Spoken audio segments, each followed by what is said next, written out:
Morning. Let's just do a couple of the tweets and texts on Gary Lineker and a couple of the other... And then we'll move on to a couple of other stories from the newspapers. Dr. Renee. Hey. I don't know why I'm calling you Dr. Renee, but I am now. Renee's Sorry. fine. I know. Sorry. Please tell Renee that men die soon after retirement, not because of leaving work or keeping busy. They die off sooner to get away from their wives 24 hours, nagging, moaning, demands of DIY. Andrew Eborn is also in the studio as well, broadcaster. And Barris, I know, can I tell you a bit of a secret from the Fufas household? Yeah. I know for a fact, this is just between us, my dad really needs a hearing aid, and he's just not getting one because he's just in bliss from my mum. He's just able just to sit there, and my mum is just on and on and on, because my mum, you think I can talk? Ye gods. And that's why he's not getting one. So I actually think there's a little bit of truth in that. Another one here as well. If you ever doubted that overpaid, often dim footballers and BBC presenters despise us plebs, the public, you now have proof. Yeah. Not one of those standing with Lineker would be doing so had he publicly supported what is a popular government policy on illegal immigration. Well, again, I think you could take even the policy itself out of it. I think it's just you could have ended that with just publicly supported a right-wing government or a centre-right government, because I don't think those views are seen as acceptable. I think Cristo says, Ellie, Cristo, I think most people will find that companies, especially corporates, will take action if an employee says anything on social media that could offend their clients. I worked for a large estate agency chain. One of the young girls posted a bit of a lively video of herself on holiday. She was hauled... I don't know to think what was going on there. She was hauled in on her return and made to delete it. There are certain Facebook groups that could get you the sack if you joined. I think Lineker is a plank, so he's not worried about the millions he's offended by his vile analogy of 1930s Germany, and I hope virtue signalling idiots never return to the BBC. Hey, if you support Lineker, by the way, really happy to hear from you too. Tell us if there's anything we're missing, if there is a part of this that we're not getting, then really happy for you to send us a tweet at TalkTV, Cristo_radio as well. Okay, Andrew, you've been looking through the papers. Let's move away from Lineker and Sunak and boats and everything. Let's talk about sex. Okay. On the front page, first of all, let's start this off. Matt cartoon, which is always brilliant. I love the Matt cartoon. He says, a teacher doing a review with some parents, your son is falling behind in sex education. He could only name 47 of the 100 different genders. I thought it was rather fun. I think it's brilliant. I think it's a bit scary, and we're going to talk about it later, I know, Cristo, but yes. Yeah, because obviously about 8:15, we're going to be talking about chair of the Campaign for Real Education, actually, we'll be talking to about this review of sex education. Find out, firstly, whether what is being claimed is actually happening, but also what is proportionate. And I suppose with your medical background as well, and we'll touch on this a bit later, you must have a view about what needs to be said and what is going too far, right? Well, I do, but not really. My views come from being a mother. And I'm a mother of a 4-year-old right now, which is the scariest place in the world to be, and it really is. So that's why I'm very passionate about this whole subject. What is in the papers about? Well, but it's a lot about sex as well. There's in the Times on page 11, they're talking about pupils left tearful by unscientific lessons in sex education free for all. And apparently there was a youngster said she'd been taught at a London's girls' school about gender identity, including that children as young as 3 could be giving signals that they were transgender. And apparently there was all sorts of outrage about that sort of stuff. So, we need to look at what is actually happening, because there's all about these myths and so on and so forth. Is this happening in schools? Is it right to happen? And everybody's going to have a strong view on that. And then what do we need to do about it? Because it's right to have respect, absolutely. Of course. But taking things too far at an age when people are impressionable and so on and so forth is not going to be right. And taking away parental responsibility. Cristo, you'll be interested in this, and you'll have a different view to me, maybe. In a North London girls' school last week, and I know this for a fact because I know one of the parents who was a bit horrified by it, the deputy headmaster stood up in assembly to a 5-year-old group of girls and told them that he used to be married to a woman, and then he realised he was gay, so he got divorced and he's now happily married to a man. Now, whilst I have no problem with what he does in his personal life at all, I do have an issue with, firstly, why do teachers share their sex life? And B, to 5-year-olds. So her 5-year-old came home and said, "Oh, mummy, does this mean that girls can kiss girls?" Now, you may not want to actually have that conversation with a 5-year-old. You want to have it with a 10-year-old, but not a 5-year-old. And it needs to be age appropriate. We're talking about these drag things and so on and so forth. I do somewhat disagree, because if it's factual, i.e., look, some people fall in love with women, some people fall in love with men. And that's what that sounds like to me. If he's saying things, again, the devil's in the detail, if he's saying things like, and you might find that you prefer boys if you're a boy, you might find that, I would have a problem with. But if he's just stating a fact, again, I think about my niece, who is 5 or 6, and she just sees that she's got 2 uncles and she's got an aunt and uncle. And again, we would never even dream of going into why, you know, but why. That's the point. It's totally the point. You know what? I was reading a book to Alice last week. But why, if that's factual, do you think that's potentially harmful? Because isn't that the job of a school to just inform a 5-year-old that's just happened? It's not the job of a school. It's a job of a parent. So I was reading a book last week called Iggy Peck, Architect. Oh, that's rather good. One of my favourites. OK, and the Iggy has 2 mummies. Right. And Alice and I have never had that conversation, and she just sees mummy and daddy, obviously. But as we were reading it, we got to that page, and there's a picture. They don't say it, there's just a picture. And she went, "Oh, 2 mummies." And that's it. And she just passed on by, and it wasn't a big deal. Good. And she just accepted that. It's not a conversation I feel that I need to have with her at the moment because she's 4. She doesn't know that mummy and daddy have sex. She doesn't know what sex is. It's not about sex. It is. Why is it about sex? It is, because it's about relationships and sexuality. No, it's about love. It is about love. OK, I accept that. I do accept that it's about love. I think if it was about sex, I would absolutely agree. Yeah, and you're right. It's about the content, isn't it? It's the content.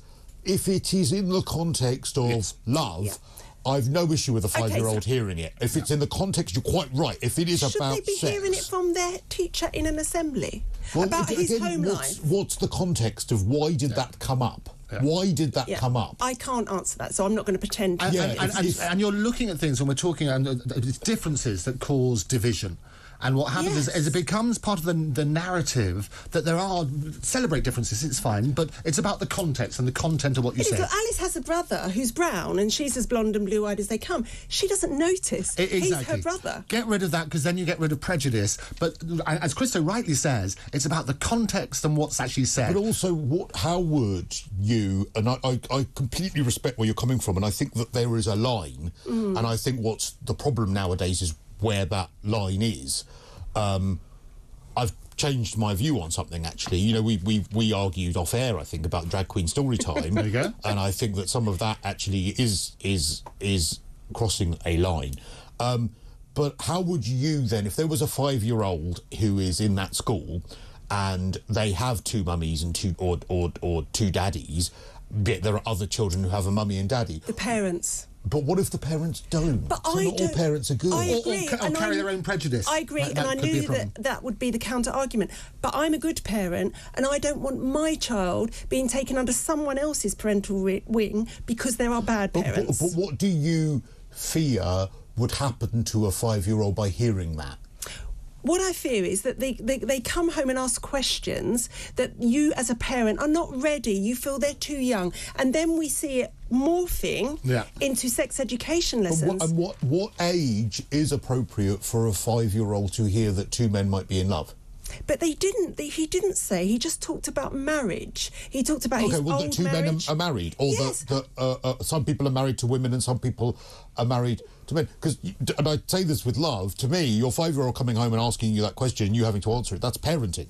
Yes. Well, that's parenting, but it should come from home when you're ready to have the conversation. And I think it comes back to parental responsibility. Yes. I think we were abrogating parents all along the line over everything from their responsibility, and we need to hand back parental responsibility and expect it too. I don't disagree with. I don't disagree with that at all.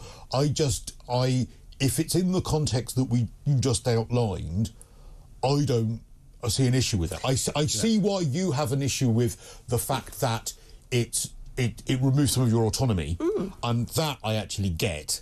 But if it doesn't do the child any harm, and if we are presuming that you are a good enough parent to be able to answer that question, I've way less of a problem with that than 75 genders and being told that you're wrong. But what I was going to say is that not where it goes, Krista? I mean, firstly, I don't know if any of my teachers were married because they never discussed their home life with me, and I think that's where it should stay.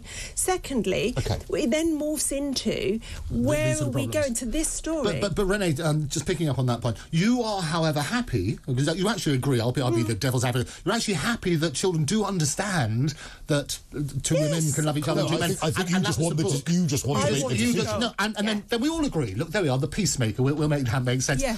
One of the interesting things, though, and it's still talking about sex, and the danger is that the shocking revelation in The Guardian today is 1 in 10 teenagers say they're addicted to porn.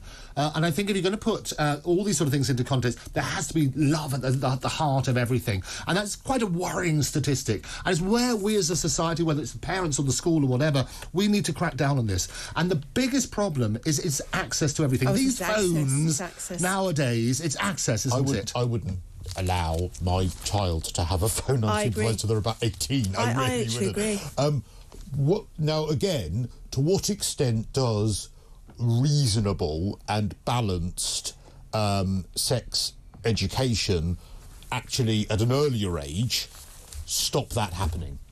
I don't think it does. Do you not? So look, when my son was little, who's now grown up, he's 34, he went on a school trip when he was about 12 and he came back with a Playboy magazine and I found it hidden under his bed. And, that was what they had to do then. They had to physically go and get a magazine. Now it's literally here, it's in their bedroom. And I think because it's moving video rather than pictures in a book, it's dangerous, it's violent. Most porn is violent. Most porn involves slapping, pinching, that kind of thing. And I have seen, because I have done gynecology as a job, I have seen a very young girl come in with a serious injury from very violent sex the very first time she ever had it.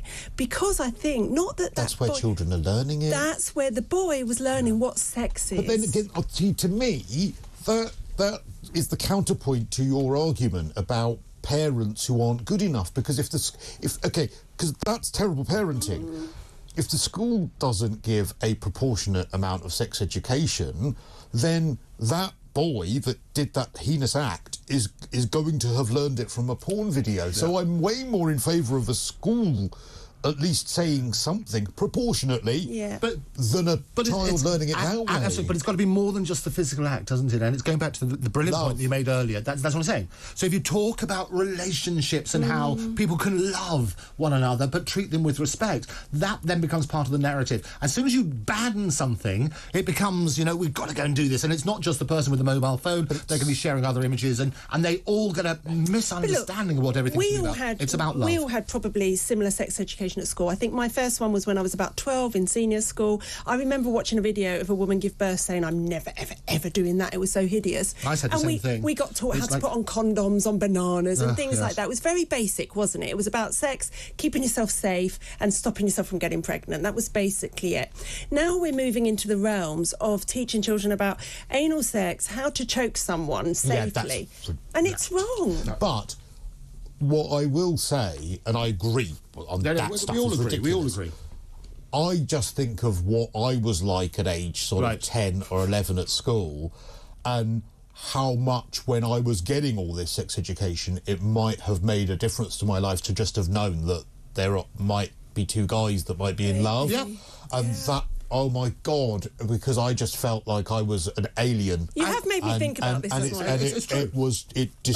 And it diminished me so massively. But I'm respectful of your point because I realise that there is a line and I realise there is parental autonomy. Andrew, we've got to leave it there. Oh, there you go. That was a quick paper review. I'll bring some next time. Thank you. God, there are only a couple of stories in town. Coming up in the next hour, what an hour we've got for you. We'll be talking migrants with Mike Buckley. We'll have Isabel Oakeshott on why she's stepping away from talking about Matt Hancock. We'll talk about the sex education story as well. It's Talk TV.